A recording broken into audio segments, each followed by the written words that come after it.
You exist before you even exist. You're a cluster of 20 cells buried 4 millimeters deep in someone's scalp, and a protein called WNT grabs you by the collar and says, become something. You don't get a vote.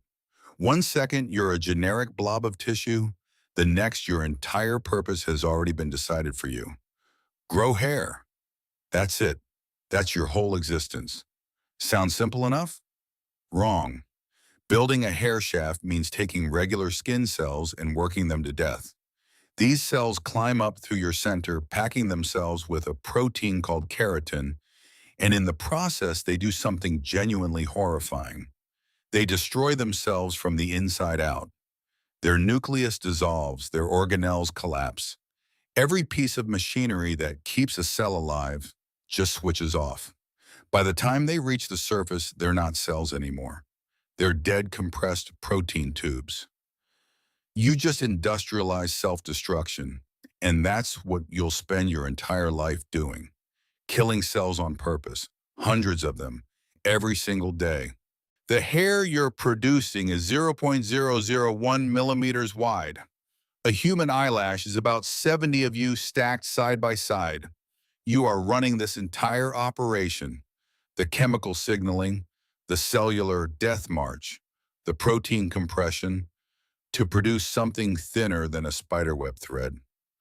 2 weeks in, the hair finally reaches the surface. Nobody noticed. Somewhere above you, a person ran their fingers through their hair while watching television and didn't think about you once. That hair you just spent 14 days manufacturing is now getting yanked sideways by a hairbrush. The brush rips through it with roughly the same concern a lawnmower shows for individual blades of grass. You feel the tug all the way down in your root. You just keep growing. You're in full production now, cranking out 1 centimeter of hair per month. Sounds impressive until you realize a centimeter is roughly the width of a fingernail. Maximum biological capacity, bead of a glacier. Then the sebaceous gland next to you starts acting up. A hormone surge tells it to overproduce oil. Sebum floods your canal. Dead skin cells pile up at your exit.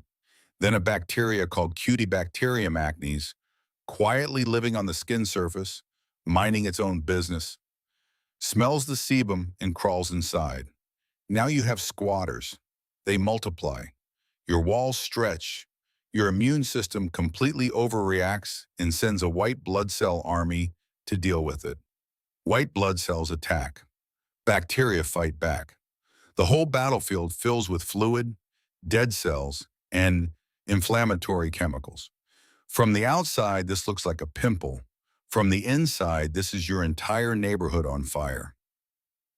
You had nothing to do with any of this. You were just trying to grow a hair. The pimple resolves, mostly because someone squeezed it from above, which was deeply unpleasant for everyone involved. You're a bit scarred now, but still operational, still growing, still doing your one job. Then the hormones shift again. The person you live on is male, mid-20s, and his body is now converting testosterone into something called DHT. DHT is, as far as you're concerned, a chemical weapon aimed directly at you. It binds to your cells and starts issuing new orders.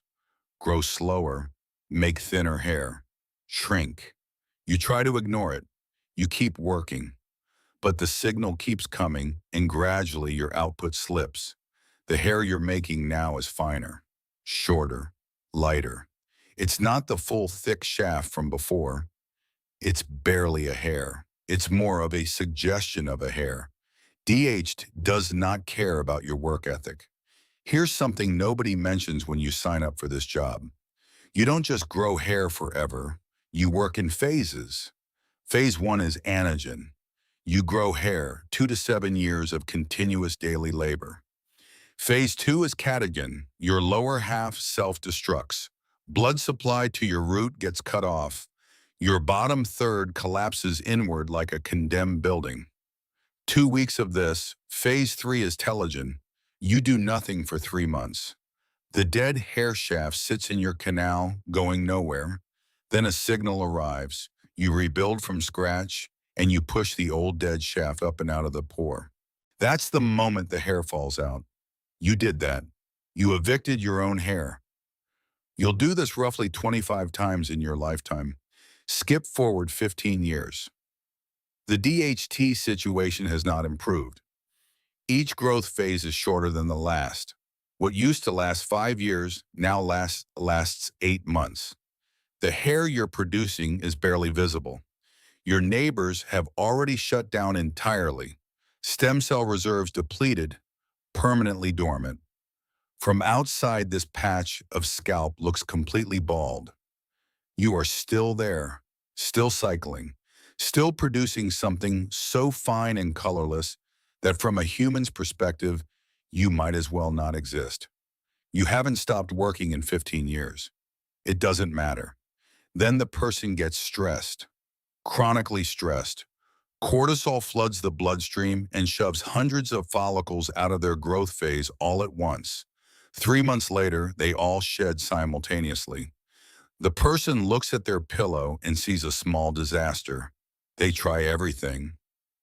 Biotin shampoos, zinc supplements, a rosemary oil serum that costs $40 for a bottle the size of a thumb. They massage their scalp every morning because they read it increases blood flow to the follicles. You feel the massage. It mildly increases your blood flow. It does approximately nothing else. Your stem cell reserve is nearly gone. There's not enough left to properly rebuild after your next collapse. The next growth phase starts weak. The hair that emerges is barely there. Then collapse comes again, and this time the stem cells don't rebuild. There aren't enough left. What remains divides a few times and stops. You don't restart. No dramatic death, no final moment. You just stay permanently suspended. A tiny scar of collagen where a working follicle used to be. Still technically there, just never functioning again. For 20 years, you ran a manufacturing operation more complex than most human factories.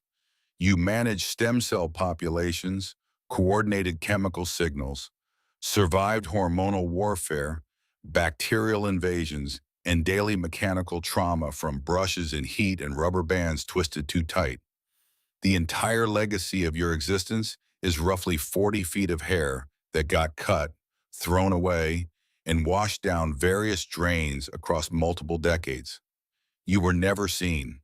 You were only ever noticed when you stopped working.